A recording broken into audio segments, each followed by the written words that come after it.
She's like, all right, papi, I love you, da-da-da. Wait, hold on. You okay?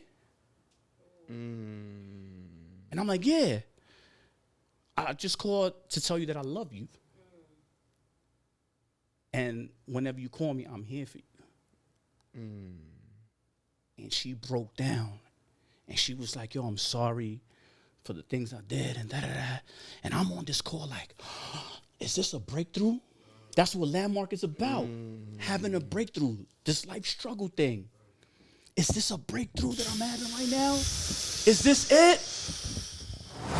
Welcome back to another episode of the Wordplay Podcast. He's gonna break my head. That was amazing. You already know, taking over the show. This is my shit. This is my shit. Fuck who you had here.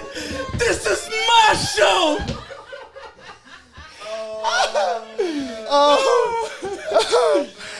Oh my God. No. I'm super hyped. I'm super hyped to be here. Oh my God. And the fact that you named it the living room thing, the living room thing. Leave this. In the living room. Right. My thing is, the real conversation is gonna be when I see an episode with you and Noah, because that's where the brothers was really inside. Ladies and gentlemen. You know what I'm saying? Like Noah, you've been in the room with him your whole life. And I'm sure y'all argued. All of that. What you ate all the cereal? Like, all of that. Stop.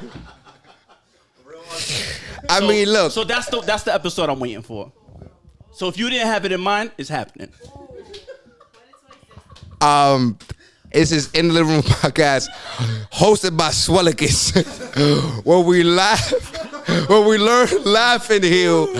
I want y'all to know right now, that is the introduction, because there's so much things we could exercise here. I want to first say thank you for having me on your podcast, big bro. You understand what I'm saying? You're welcome. It's been a long time coming. I don't know what I would be without you, boy. Now, I know I say that jokingly, but let me put you down memory lane. How we met? You want how we met? Don't worry about what I'm doing. Just pay attention to me. All right. So I'm 18 years old. And this is the first time I get hired, work wireless. I'm 18 years old. At this time, the iPhone 3G just launched. So working for AT&T was a blessing. Made a bunch of money when I was 18 years old. But here's what happens when I'm 18 years old. Okay? Hear me. I get transferred from one store to the next, and I'm the new guy in the store. In my mind, I'm instantly going, I don't know who's in here, but I'm here to eat. One person walks in the store. I thought it was a customer. It was the winter. It was very cold. Very, very cold. Dude walks in. Headphones on blast. He had a leather on. Under it, tank top, nipples pierced. I'm like, yo, this customer bugging out. Walking in here mad crazy. He walks right to the back. I'm like, oh, he works here. His name is at the top of the list in the store. So he's the number one rep at the time. And now I'm just watching. If I'm exaggerating on the story, guys, strike me right now. I go on my lunch break. And this Swel, calm down, it's my first day. Ooh. Swel goes to the back and it's like, yeah, I need an iPhone.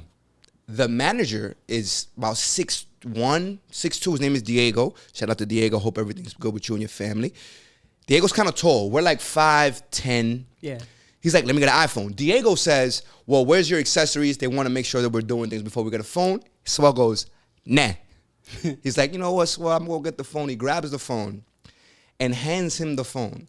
Swel grabs the phone with his left hand and kicks over him.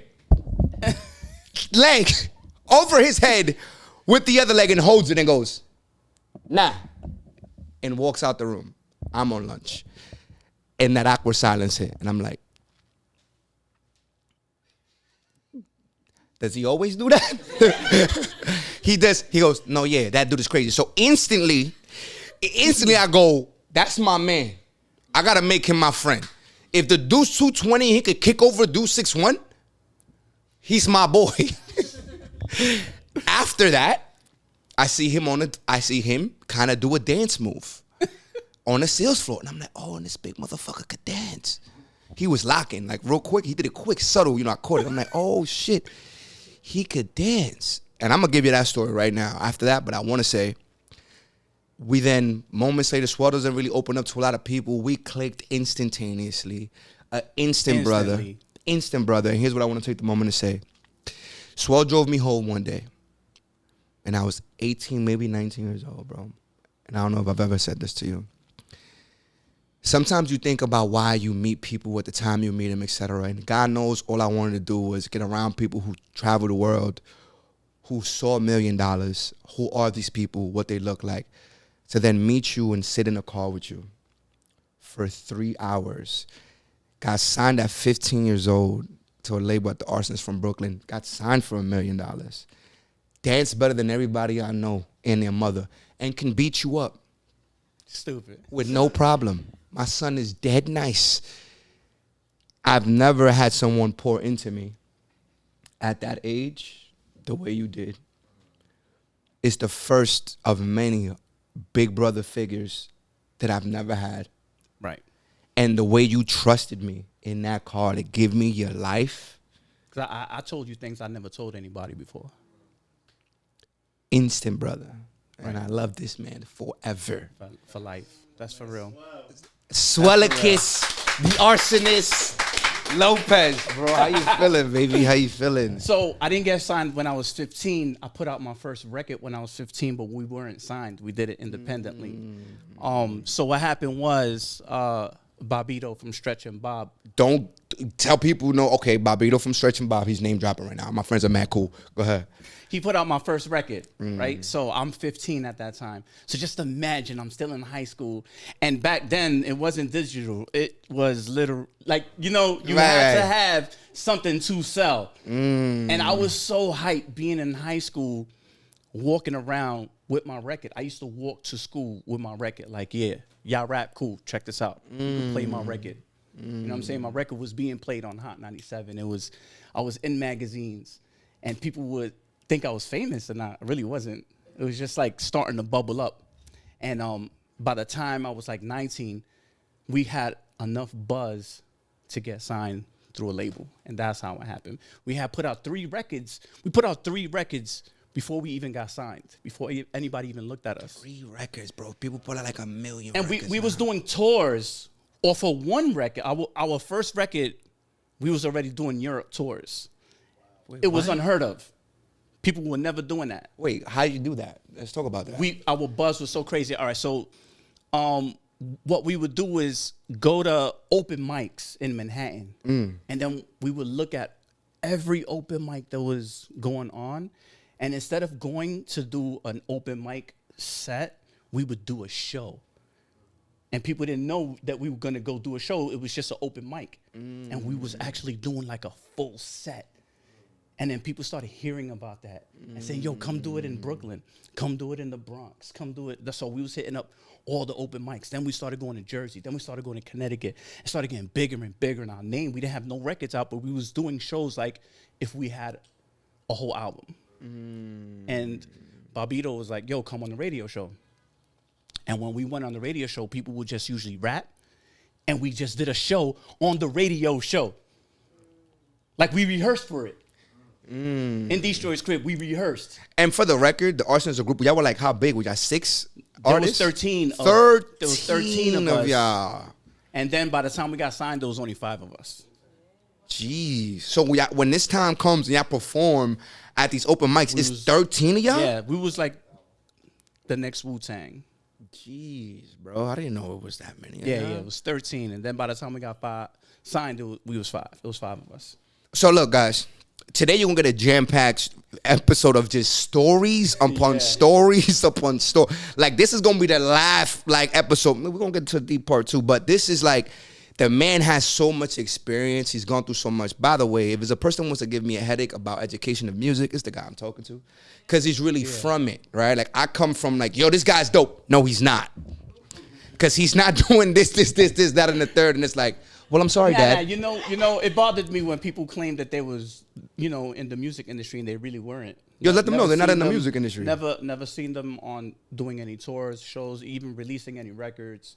And I'm like, just because you're a rapper doesn't mean you're an artist. You know what I'm saying? I've seen a lot of people mix those two things. When you're an artist, you're actually putting out records, your distribution, your booking tours, and you're not just rapping. You know what I'm saying? You can't mix those two. I know now it's different where you can record a song and put it on YouTube the next day, but that's not really an artist. You know what I'm saying? An artist is really putting yourself out there and making the bubble get bigger and bigger and bigger. You know what I'm saying? Okay, that's interesting. You know, I have a very similar thought process when it comes to that. You know what I'm saying? I feel like you can have a skill set, but if you don't have the intentions Right. to throw out your art, let it be criticized, fix the Right. art, fine tune the art, then how do I know you an There's artist? a lot of people doing music for their friends, and that's great. And you know, you have a passion for that, but you can't call yourself an artist doing that.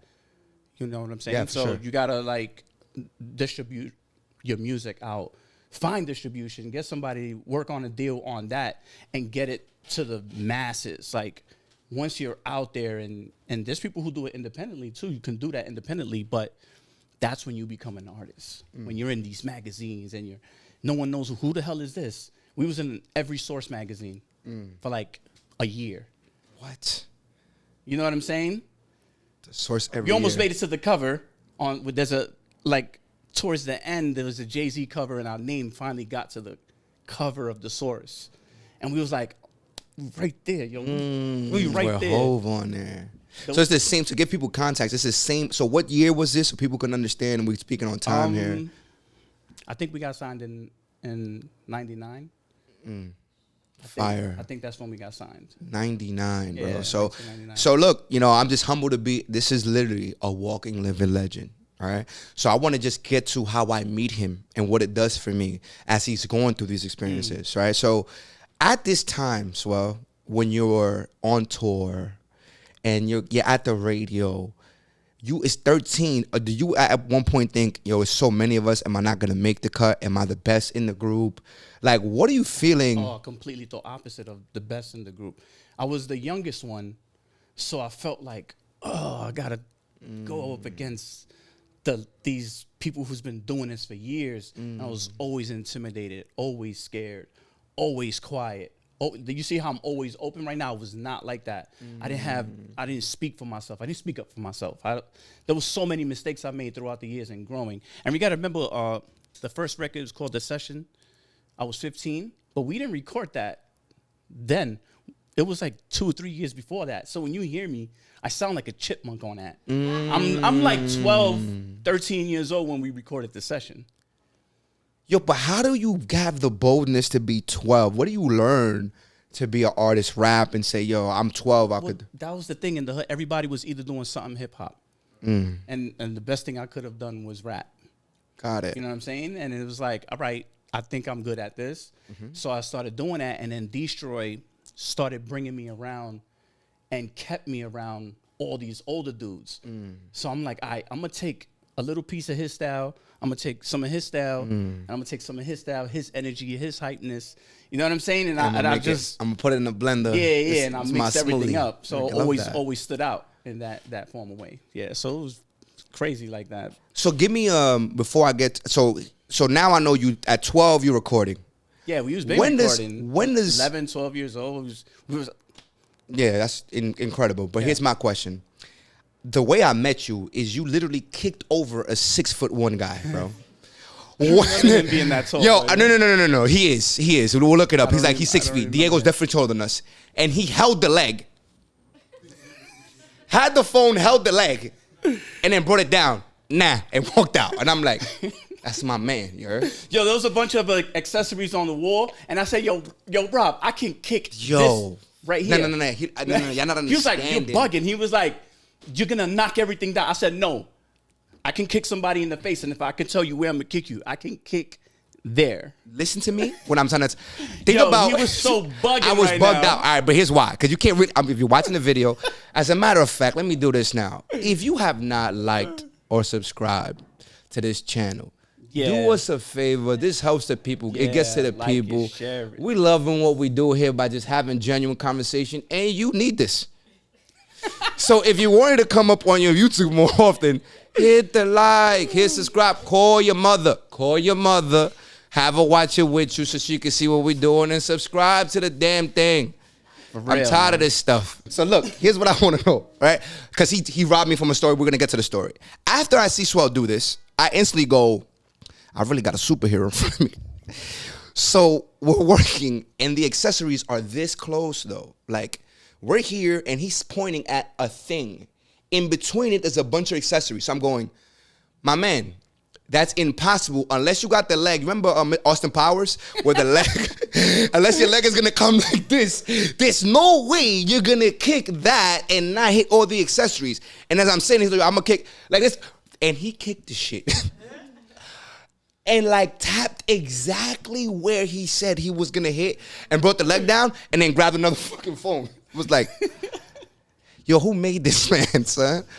Incredible. So for me, it's, when does martial arts come into play if you're doing music so early? And then martial arts was actually a punishment.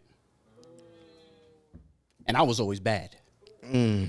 Talk to me about that. So when I didn't do what I was supposed to do, my father was like, all right, you got to do this. You got to do that. And it was like, I got to fight again. You know what I'm saying? And the reason why I was able to kick so high was because my father was teaching us everybody's a different size. And if you're going to knock somebody out and they, not so close, you can't. With your fist, you're going to do it with your leg. So I was able to knock somebody out, whether they this close or this close, you know what I'm saying? So. No, you robbing me from the story. I want to know the first time that you felt like I did something wrong, and your dad was in martial arts. What did he practice? Yeah, my father was like a second-degree black belt in judo, I think. I don't remember. I got to ask him. My uncle's a fifth-degree black belt. And yeah, he's like, my whole family was like I grew up looking at my uncles and my dad sparring and going to classes and doing all that, then going outside and using it on my friends. I knew I had a talent. When I was sparring with my friends, and I did a spinning leg sweep, and I swept the kid off his feet onto the ground, and I was super young. I was like Figgy's age, like 10. And I was like, I could do this. I could do this. So we started with Taekwondo, then we got into Jiu-Jitsu, was heavy with Jiu-Jitsu, but there wasn't a lot of people to spar with Jiu-Jitsu. People didn't really know about Jiu-Jitsu. So then I got into boxing, and then everyone boxed in the hood. Like, you would bring your gloves outside and box with everybody. Like, so that was... So look, as he brushes that off lightly, right? The nunchucks. Because, it's story time. So I then get to know Swel, right? And I'm like, yo, this dude... When you see me doing the nunchucks, that's when you was wigged.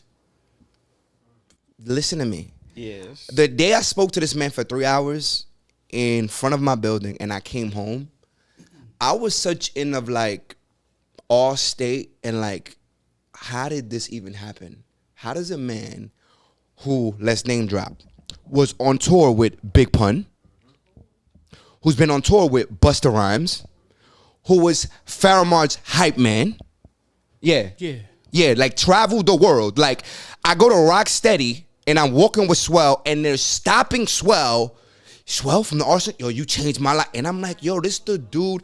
We go to Rocksteady, shout out to Joel Ortiz, and goes, yo, Swel. And I'm like, yo, what the fuck?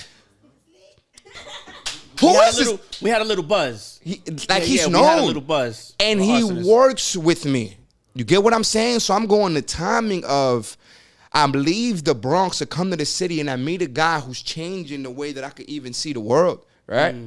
Here's why I want to pivot. Swel's also been a person who's brought so much to me and so much negativity. It was like I would speak to Swel and I had to prepare myself mentally for the comeback he was going to give me, the negative comeback, because he had the right to think that. Traveled the world, they broke up, not here, he's working his... So I get it to some degree. But I'm going like, yo, bro, if you just looked at things a little different, I wonder what shit would look like for you, right? And I couldn't get that. It was so dark, negative. That's like, yo, we're gonna go to the beach. It's gonna rain that day. No, literally. No. Literally, Like- that was him. We're gonna have fun now. Tell me how that changed. When did that change for you? Or what? Personal development, bro. You know, to tell you the truth, I remember specifically a day that I said, I can't make Rob look whack. And I was on a plane, and someone behind me, every time they got up, they would push the chair. And my head would go like that. You know what I'm saying? And I was like, all right, cool. And then nigga did it again. I'm like the old Swel punch people in the face for less.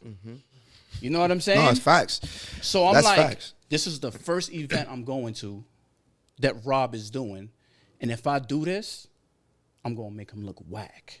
And I'm like, and because everybody knows Swel is Rob's man. Facts. So if I lay this dude out right now, yo, your boy Swel's wild, did it? And I was like, I don't want that. And I remember that being the first time I say, maybe I can just be chill. Maybe I could just be chill. But the thought process was so bad. And I think I went through a time in my life where, you know, all right, Rob literally saved my life, and this is not a metaphor. You know what I'm saying? It's not a metaphor. It's like he really saved my life. And I don't even know if we want to even get into that, but We here. because of that, you took me to a spot called Landmark. So the way Landmark happened, you want to tell the Landmark story? Oh my God, Rob calls me up and he's like, yo, I need you to meet me somewhere. And it's da-da-da. And I'm like, all right, cool. I'm gonna go home and change. He's like, nah, you coming straight over here. And I'm like, what? He's like, a spot called Landmark, don't worry about it. Yeah, I'm like, nah. He's like, yo, Swel, come over here. You know what I'm saying? So I went, and he's not there. Rob is not there at this Landmark thing. And I'm like, what is this doing? All right, cool. He's not here. I'll wait for him. I'm looking at a table, and I see a bunch of names. I said, all right, I see his name. Actually, I see Sasha's name. I was like, as soon as I see Sasha and Rob, I'm good. You know what I'm saying? So I'll speak to somebody. I was like, yo, my friend invited me here. I don't see my name. He was like, oh, you over there on that table. I'll go over there. I saw Swel. All right, picked it up. Boom. Put a tag in. It's mad people there. It's mad crowded. And we go there. And this guy on stage starts talking about life and shit. Rob's still not there. Right. But he's like, yo, save me a seat. I got him a seat over here. And so he's like, yo, life this, life that, this and that. And I'm like, yo, what am I doing here? I'm so confused. So confused. People who I don't know. Rob comes in, he just smiles at me. He sits down and smiles at me. The guy's talking, and he's talking about problems and struggles, and I'm like, I don't give a fuck about none of this. I got my own shit. I got my own problems, got my own struggles. And he said, if you're sitting here, that means the person who brought you loves you. He said the person loves you. That's the only reason why you're here. And I'm like, what's going on? And he said, I'm going to just let you know, off the bat, this is going to cost, what, it was $800 or something? I don't even remember. It was money I didn't have. Right. And he was like, yo, if you want to do this, it's a 3.5-day course from 8 a.m. to 8 p.m. I'm like, what? Like, Right. no. Right. No. Right. And Rob said, well, you don't know what you don't know. And I'm like, what does you don't know what you don't know mean? I don't know what that means. What are you talking about? He gave me this analogy, and I'll skip that. But he said, the one thing that I will never forget, he said, I don't care if you think you need change in your life. I'm telling you, you need change in your life. You said, I don't think you want change in your life, but you need change in your life. And I was like, you know what? This is my brother right here. I'm going to go do it. I don't know where I'm going to get the money from. I'm going to do it. Boom, I did this course. I'm like, I'm not going to make Rob look bad. I'm going to get there at 8 in the morning. I'm going to do whatever I got to do. And I'm like, yeah, always trying to not make Rob look bad. Yo, always trying to make Rob not look bad. Right, yeah. You know what I'm saying? So I get to this place. If you late, you can't get in. You lost your money. Facts. If you don't go, you can't get your money Facts. back. It was just a loss. That's it. If you don't want to participate, who cares? You already paid. You ain't getting your money back. If you don't get nothing out of this, who cares? You're not getting your money back. So I'm like, yo, I'm gonna get my money's worth, bro. I gotta take off 3 days for this. Like I'm in my head, I'm like bugging right now. Right. So I get there early. And they talking about all this life stuff. This is Landmark is about life and healing and all types of shit that I don't care about. Right? So I'm like, yo, what the fuck? During each break, no breaks. I think we had, Sasha, what was it, a 15-minute break? Was there lunch? Was there lunch? I love to eat. There was no lunch. There was lunch? I don't remember lunch. I don't remember lunch. I'm stressed. In between the breaks, the dude that's on the stage is giving us assignments to do during break. I'm like, I'm hungry. I don't want to do homework. So check it. Yo, on the first day, at the end of the day, he says, yo, tonight, now you got homework. You got homework to do. I'm like, what? I just spent the whole day here. Right. Now I got to do homework? The homework was you have to write a letter to someone who hurt you.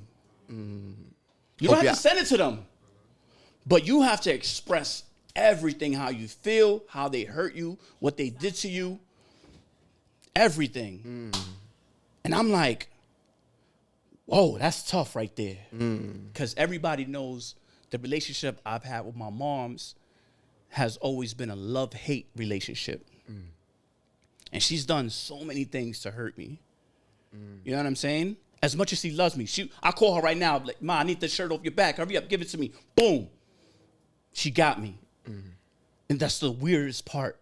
You know what I'm saying? So I wrote a long-ass letter to my mom, how she hurt me, and I'm venting, and I'm just going off.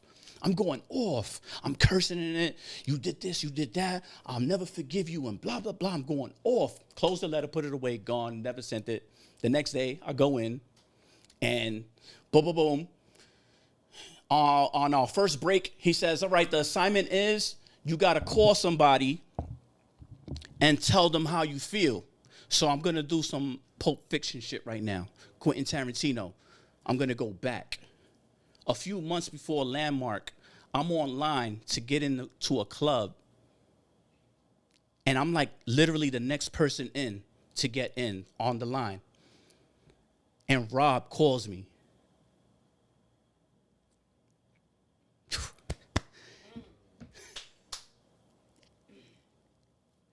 So he said, yo, I'm calling to tell you that you annoy me.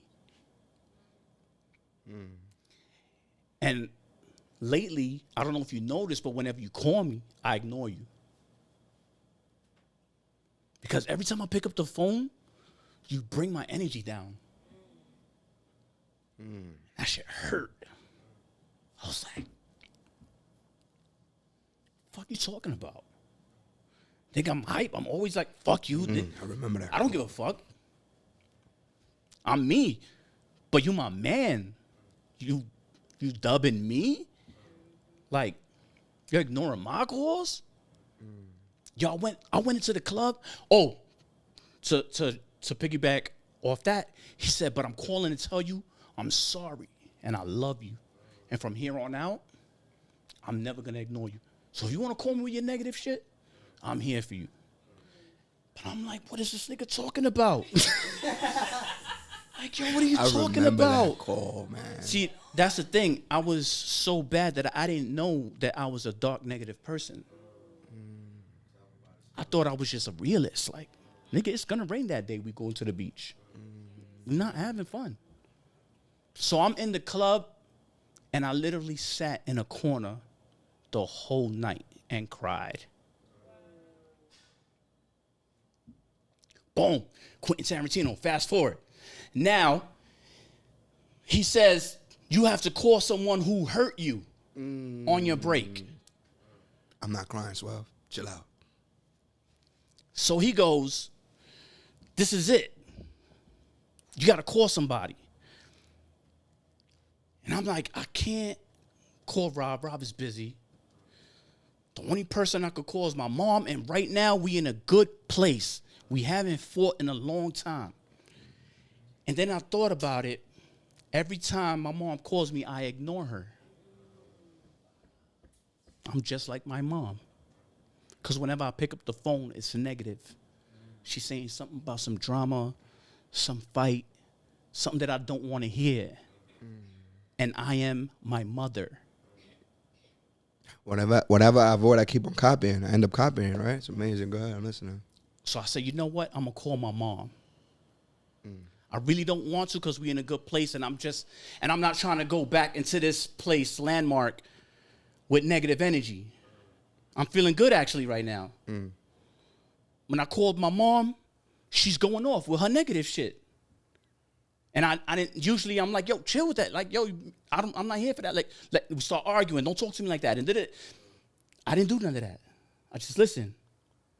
And when she was done, I was like, all right, Mom, I got to go. I got to go inside. I'm doing something, blah, blah, blah. She was like, all right, Papi, I love you, da-da-da. Wait, hold on. You okay? And I'm like, yeah. I just called to tell you that I love you. And whenever you call me, I'm here for you. And she broke down. And she was like, yo, I'm sorry for the things I did and da-da-da. And I'm on this call like, is this a breakthrough? That's what Landmark is about. Having a breakthrough, this life struggle thing. Is this a breakthrough that I'm having right now? Is this it? Yeah. Is this it? I hang up the phone and I go back inside. Now, mind you, I didn't care about this whole Landmark thing, so I'm sitting in the back, and there's maybe about 200 people there. Yeah, there's a big room. 250 people. And I'm sitting in the back, and there's 3 microphones, 1, 2, and 1 in the back. But now I'm hyped, and every time we come back from break, the instructor's like, picks 3 people to talk about a breakthrough. So now I'm hyped. I said, ooh, I can't wait to go inside. Ooh, you know me, I'm hyped. Ooh, I'm hyped. So the first person, he calls somebody, I'm like, damn. He calls another person, like, damn, there's only one. So I'm standing up, I'm like, he sees me, he's like, Swel, go ahead, go. I guess it's you. Because I'm like, now I'm telling my story. Like, you felt my story right now, right? Yes. Yeah. You felt my story right now, right? I tell that story, the same exact one, to the instructor and everybody that was in that room. Now, mind you, all their backs is towards me. The instructor said, cool, where's the breakthrough? I was like, yo, did he just play me in front of everybody? Nah, you ain't gonna disrespect me like that. Like, you don't even know me. At this point, I had no personal development. So you is not disrespecting me. And I was hype about something, now you making me not hype. I was like, well, you know, problems with my mom, wrote the letter. It was just a coincidence that it was her, da-da-da. We ended up having a good conversation after. He's like, so where's the breakthrough? I said, all right, cool. And I walked away. He said, yo, Swel, whoa. Get back. What are you doing? I'm like, you said I didn't have a breakthrough. I thought I had a breakthrough. I guess I don't have a breakthrough. Right. Sitting down, it's all good. He was like, get back on the mic, because I see there's something there. I see there's a fire inside you. There's a demon. There's something going on right now. And I'm like, nah, that's just me. I'm like, I'm whatever. That's who I am. I don't care about nothing. And he was like, yeah, I know. Yep, get back. Get back. So he's telling me I didn't have a breakthrough. So I'm going back and forth with this dude. I'm like, he's really disrespecting me in front of all these people. And he's like, so what struggles have you been through? I don't hear no breakthrough now. I was like, you had a conversation with your mom? Yeah, I have problems. All right, cool. And I'm like, prior to this, I never told nobody about what I'm about to say but Rob and maybe like 2 other people, Slope. You know? And I instantly flipped, forgetting I haven't told people this story. So I'm like, you want to know my struggles? And now I'm like trying to be all hardcore. And I'm like, you want to know my struggles? I've been homeless all my life. My mom used to abuse me. And I got molested when I was a kid. Slipped. Never told nobody. Now everybody had their backs towards me. It's like everybody's turned around. So now I'm on fire because he just embarrassed me and he made me say something I never spoke about. And this dude got excited. He said, yes, yes. This is, pick one. Which one? You're homeless, mom, we're going to go to molestation. Yes, yes. We're going to talk about that. And I'm looking at this dude like, what? Like, what's going on right now? And he's like, we're going back and forth about this shit. Long story short, he says, it's your fault that you got molested. And I'm like, what? How? I'm 10 years old. How? How's my fault? He said, when you're that young and you get molested, you never grow up. You get bigger, but you never grow up. He says, that's why I give pounds. The way you do. You want to show me that you can't do that to me. You can't hurt me. So you make sure every man knows they never going to do that to you again. That's why he's so aggressive. When I shook your hand, I knew there was something wrong with you. He says, when you're a kid, the world revolves around you. You spilled the milk, it's my fault. Your parents broke up, it must be my fault. So what happened was, I was outside at 10 years old by myself, sitting where I wasn't supposed to be sitting. A dude invited me inside for juice in the summertime.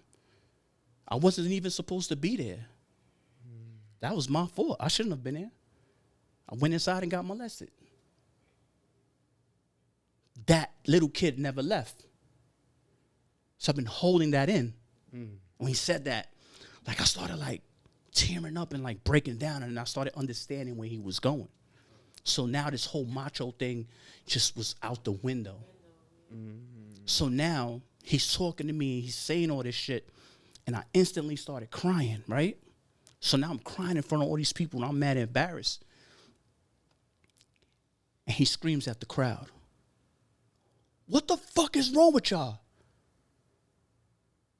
Help him. Pick him up. Get up, Swel. Get up. Next thing you know, I hear a whole crowd. Come on, Swel. Fight him. Beat him up. Kill him. You can do this, Swel. And he starts walking through the crowd. He's walking through the crowd. And everybody's screaming, cheering me on. Like, and I'm just there like, down. He turns off his microphone and he hugs me. And he said, that's a breakthrough.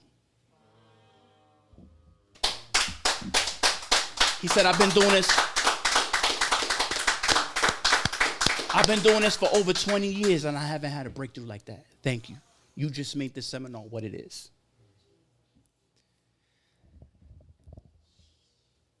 That was the real beginning of my personal development. Bro, the courage. First of all, I was in that room right now, bro. Bro, the courage to even, I didn't know we were going to go there. We went there. You delivered. There is so much we could speak on. Well, the reason why we went to Landmark, I'm going to let everybody know now, is because I actually tried to commit suicide. And that's the thing with mental health. I literally planned it out. I had it. And in my head, it was the best idea on the planet. It was the best idea. You couldn't tell me what I was about to do was wrong, because I was going through so much. I knew that everything would be better if I just ended life. And I don't know where Slope was. I think I didn't call Slope because I knew he would be destroyed. But you called me for something.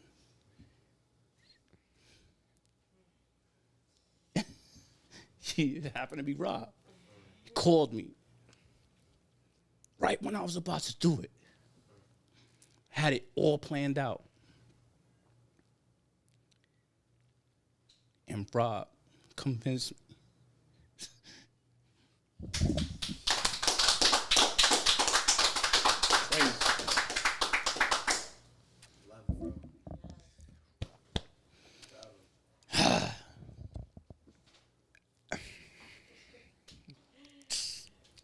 In the Living Room Podcast, where we learn, we laugh, and we heal. Subscribe to the channel. Stop playing. Yo, bro. Oh, my God. Oh, shit. I'm going to retire after this, bro.